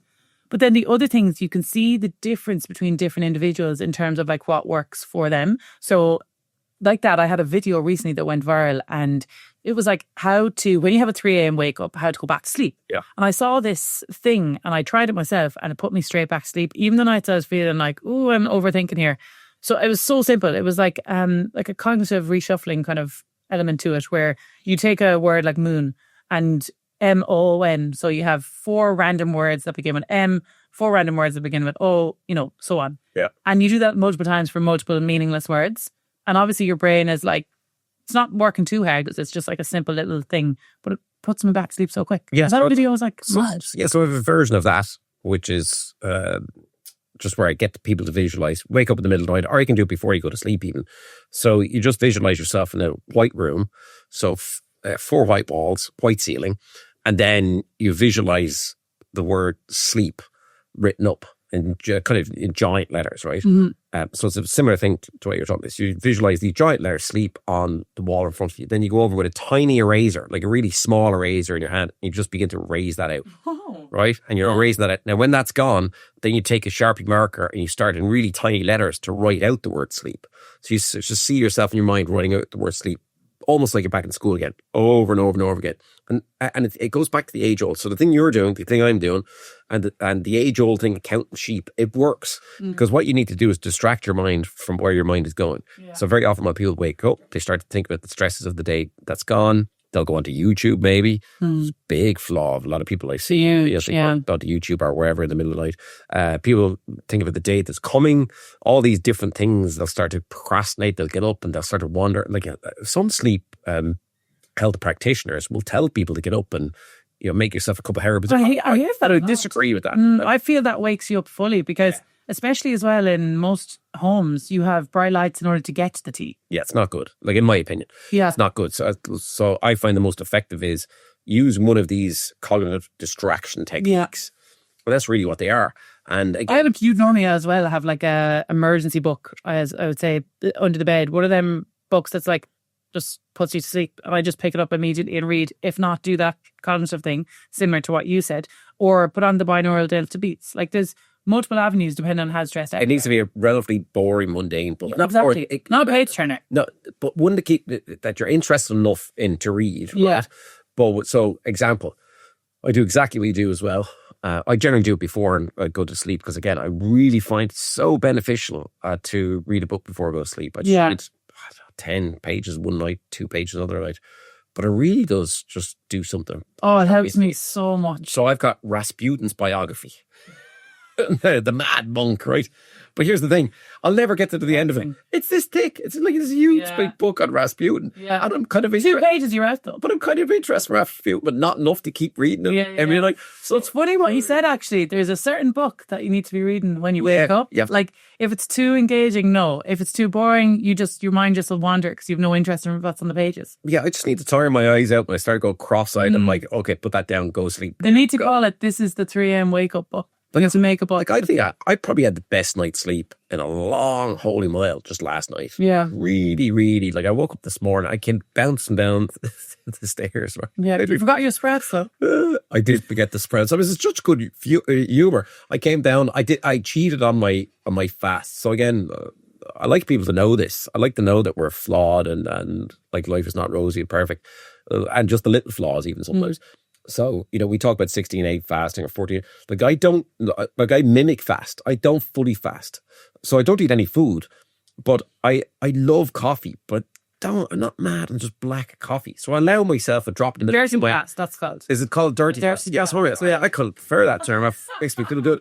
So yeah, I'm a dirty faster. So I have a little bit of milk in my coffee and I don't feel bad about it. And I really enjoyed that coffee this morning. And I was spraying around. I was like, hey, it's a great day to be alive. And my daughter was like, no offense, Brianna, if you're listening, she's a bit grumpy this morning. And she's like, how can you be such good humor? Like I literally I had this conversation this morning, wasn't thinking about your podcast or anything. I was like, I'm programming myself this way, Brianna. This is me. Like I mentally program myself. I prime myself every day. And that doesn't mean I'm happy clapping all day long. Yeah. It doesn't mean I don't have arguments. I have arguments. It doesn't mean I'm not grumpy sometimes. I'm grumpy sometimes. Yeah. But I say to people this, you can choose to be positive or negative. You can choose to be productive or non-productive. And that is a mindset shift. And if you shift your mindset, so I'll give a really deep example of this now, right? Just people really understand how powerful it is that they can program their minds. Like we talked off air and I don't like to go down this rabbit hole too much, but like my dad died 10 days ago, right? And he was my best friend. I loved him deeply. We got into trouble together. We were messers. He was a messer. And this is important. Like I almost feel guilty for not grieving more and for smiling as I'm talking about him because, he had a long illness and then he passed away. But he chose, in the midst of all that like pain and anguish that he was in, to be positive all the way to the end. Even in death, he was positive. Like when he was exiting out, and that comes from him programming his own mind. And I feel guilty for not grieving more, but I grieved so much while he was alive, and then I cried for 2 days when he passed away. I could have purged it all out, and I know it'll come back. So I have the emotional intelligence to understand that there'll be trigger points down the line that I'll miss and probably even more as the year goes on. There'll be moments. But again, it's just a loop back to even in grief, you can program yourself we need to accept grief and we need to acknowledge grief, but then not labor and sit in it. I've noticed that a number of people I know, their own kind of behaviour change and their mindset change, not for the better when a parent passed away. They got really depressed. Yeah. And it's understandable because they didn't have the tools to understand that actually there's one thing you can always do in every aspect in life. And I always go, magnify the positive, shrink down the negative. If you can learn to do that, your whole life will change. Just magnify the positive in every situation. And people out there will be like, well, no, my situation is too difficult to magnify. Well, I was in a car accident in 2007 where my leg was hanging off me and I was lucky to be alive. And they told me that I'd have to walk with a limp for the rest of my life. A year later, our daughter Brianna was born, but she was born with Erb's palsy, which is a paralysed arm, intermittent exotropia in her eye. And a year later, my grandfather was murdered in a burglary down in Waterford. Like, I've had quite a dramatic life as I look over. But in every one of those scenarios, I still magnified the positive, shrunk down the negative. Even in those crazy scenarios, and even in my dad with illness and so on. So I just think the takeaway from that is understand that you have a choice. And a book that changed my life was called The Choice by Edith Eger. Yeah. I found that better than Man's Search for Meaning, because it was a simple message. You always have a choice. And I think because of the background of that book and the scenario of like concentration camps, etc., and you understand the mentality they must have had in that, she can actually speak about... That's it. She's qualified. She's qualified. You know what I mean? You know, she's not someone living in a lovely house in the suburbs. Like, she was qualified to speak about that. And that's interesting, that understanding as well, you can shift the perspective. And that's like... Do you know she's on Instagram, by the way? Oh, go on. Yeah. She's still alive, still on Instagram. Obviously, somebody's running her page for her, but it is her there. It's not an AI bot. Like, I find that fascinating. Edith Eger's on Instagram. Edith, are you coming on the Back College? Like, you might get her. Brezzy managed to interview Edith. I was like, fair play, Brezzy. Really? Oh, yeah. I mean, Brezzy, I don't know how you got Edith Eger, but fair play to you. I was very jealous. I'm just going to say it out loud. You got to speak with Edith Eger? Oh. Wow. Imagine getting inside her brain and understanding like the mental things that happened and that... Ooh. But it's beautiful. It's beautiful. The fact that she, like, in all the craziness of life and death that she saw and is living in now, she understood and is sharing the knowledge that we all have the choice to think. Yeah. And I think it's a really beautiful and important message. That's why I say to you, like, I'm always looking for just one thing to positively affect or shift my mindset. And I'm careful of what I put in now because there's so much misinformation out there. But then even the misinformation turns out to be information, and the information turns out to be misinformation. And that's where people are scared as well, right? Some people are scared. And like, you know, that minefield is difficult to navigate. But again, it comes back to like, how do you unpack? Well, I go fishing. Yeah. Yeah. And that's it. Like, what's your flow state? It's obviously you have fishing and probably multiple other things. Loads of other things, yeah. Because I'm infinitely curious. What are you into? Biohacking. So I'm into biohacking. Just examining that space. I'm into sea dipping. Not a swimmer. Contrast therapy. It was cold therapy for years. So I did cold showers. Then that progressed onto ice baths. Now progresses onto contrast therapy. So sauna, ice bath. I do Wim Hof breathing daily. And you do your board games. I do board games. Chess. Board games with the kids. Like, I'll think of other things. Reading, a lot of reading. Just like... But that's actually good to hear that, though, because a lot of people think, oh, I need to get my flow state from like being mad into one thing, but it actually can be multiple things. Like even puzzles. I'm getting into puzzles. Okay, see, I won't be into puzzles at all. Yeah. Interesting. I never was until now, and now the kids do a Peppa Pig puzzle, and I'm like, I can do a 3-year-old's puzzle. But even for me, right, so my business now, you know, is mainly, I would say, on stage keynotes, right? Yeah. And I am performing brain hacking when I'm doing that. And then the other part of the business is after dinner, entertainment, brain hacking as well, and then some one-to-one work as well, right? Ultimately, that's the business. But then I realized I'd lost a little part of me along the way because I don't perform magic on stage in the true sense anymore. So back to like what I just got back into doing card tricks again.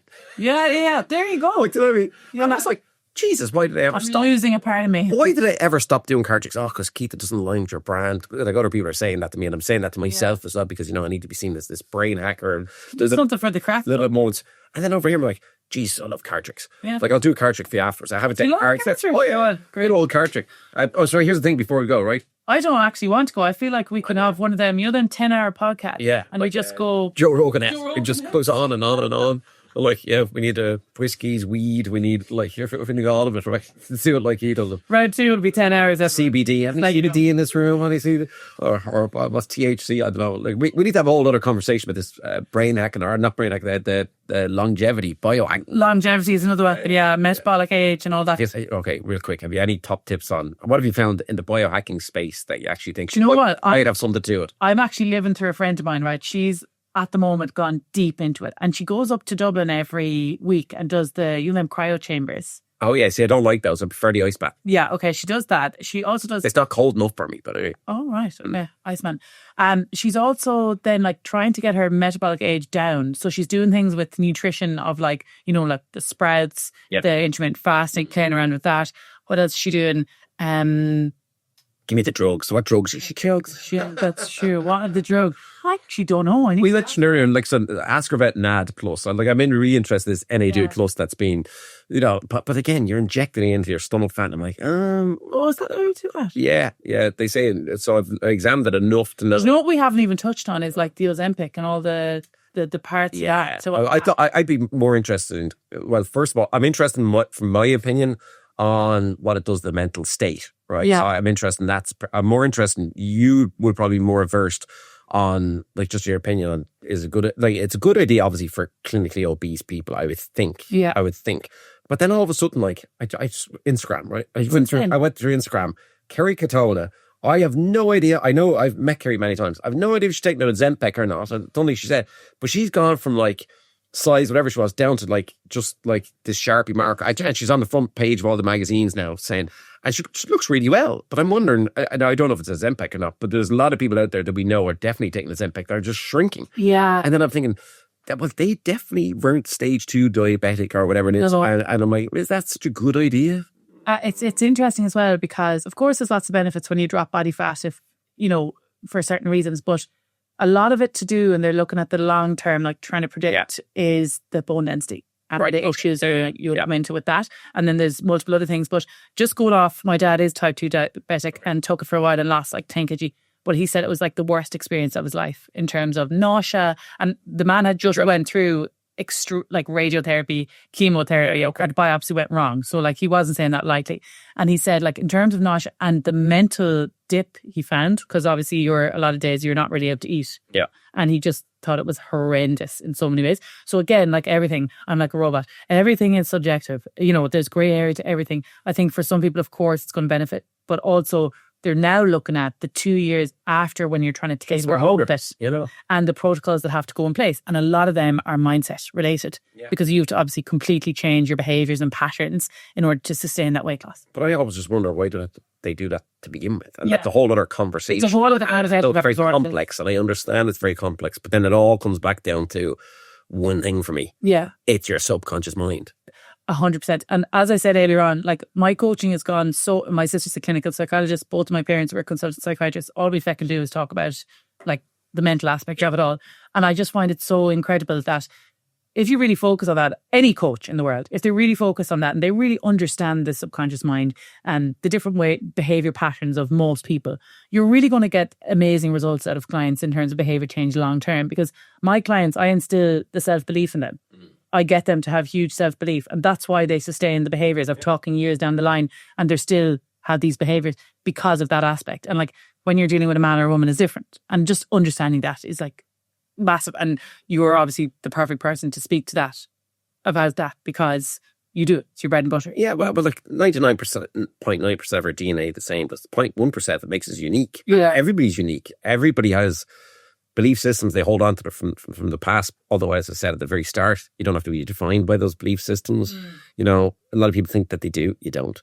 And yeah, I just think it's about learning to program, unpack, and get inside and hack your subconscious mind. That's where it all comes back to for me, because ultimately, any weight loss drug, look, we know these things have their place, right? But the popularization of these drugs is very dangerous. Do you know what's interesting as well? I have a few people I know that went to Turkey and got the gastric band, but they weren't overly overweight. Yeah. But I think it's just a mentality in society now that of course it's the quick fix. Like, the quick fix is a peanut. But people, again, we're guinea pigs. We don't understand the long-term effects. Just like the COVID vaccine. We're only understanding now what happens in the body with that. Same with Ozempic or, anything else. You have to let it run its course and see what's happening. And if you want to be a guinea pig, okay. But just know that your body reacts differently. Everybody's body. People out there probably looked at me or you thinking, but they look like they're not overweight. I am a fat man.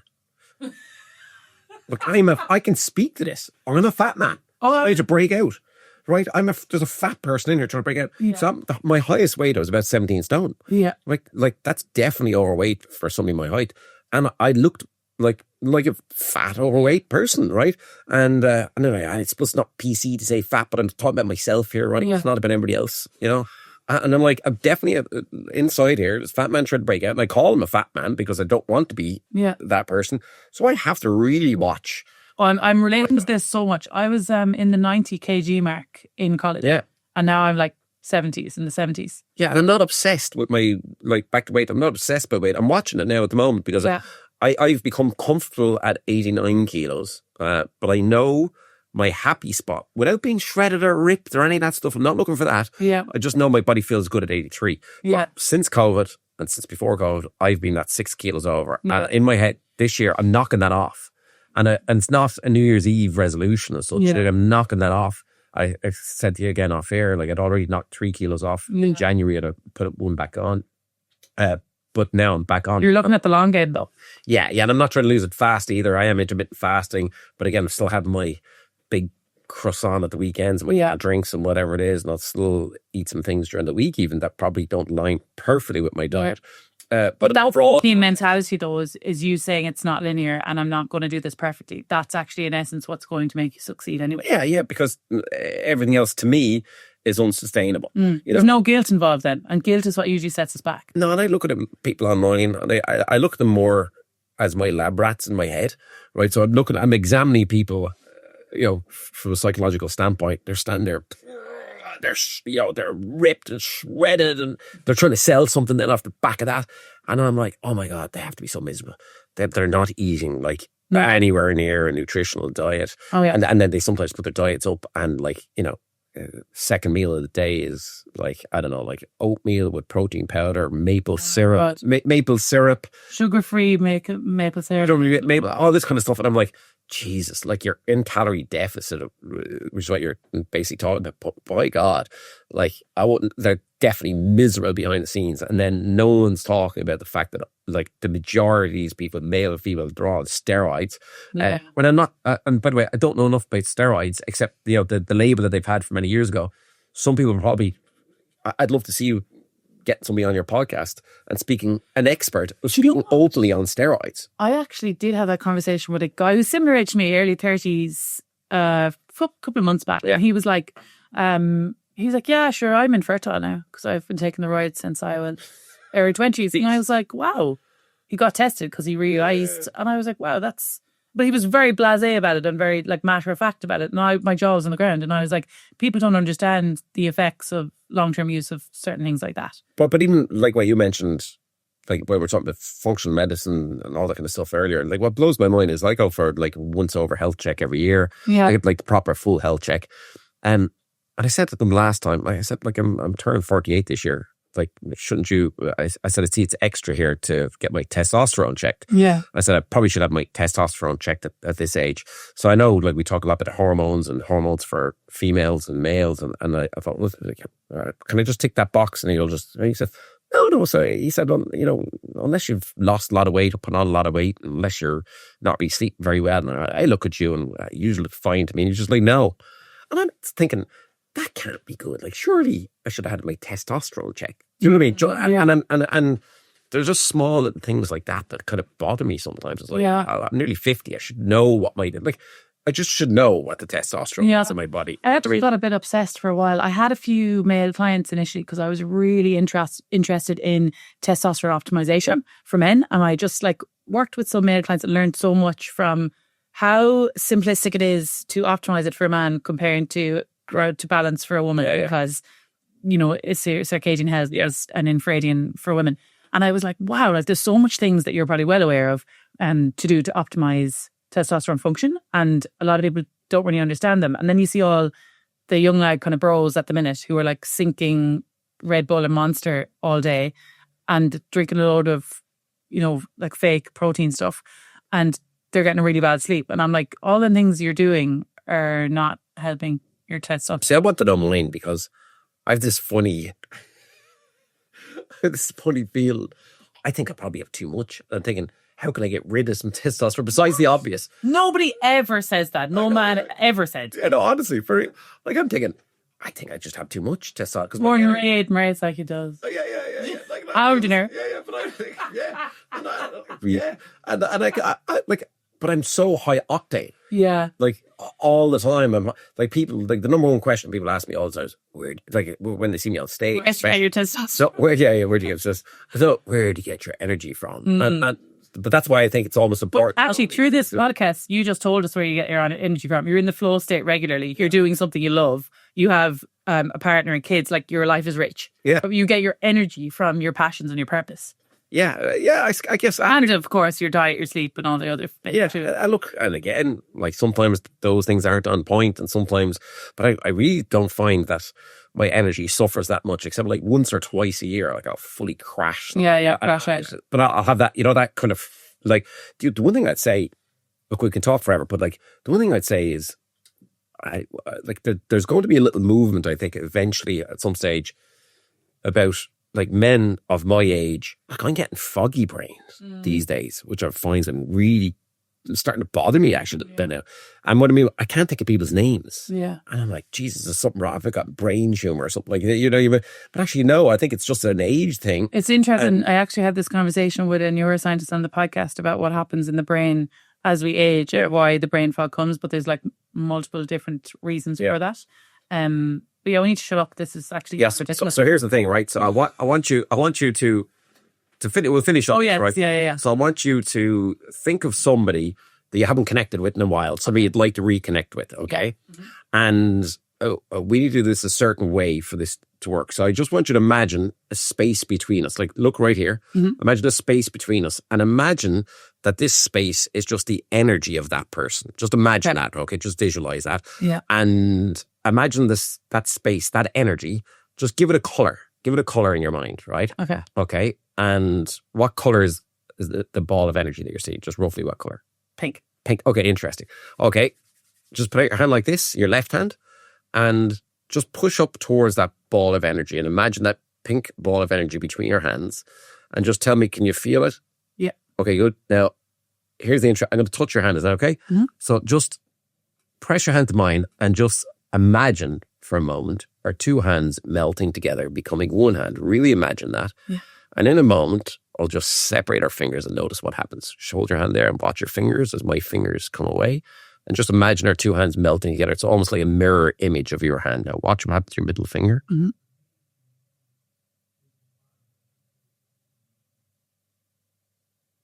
you feel that? Yeah. Okay, good.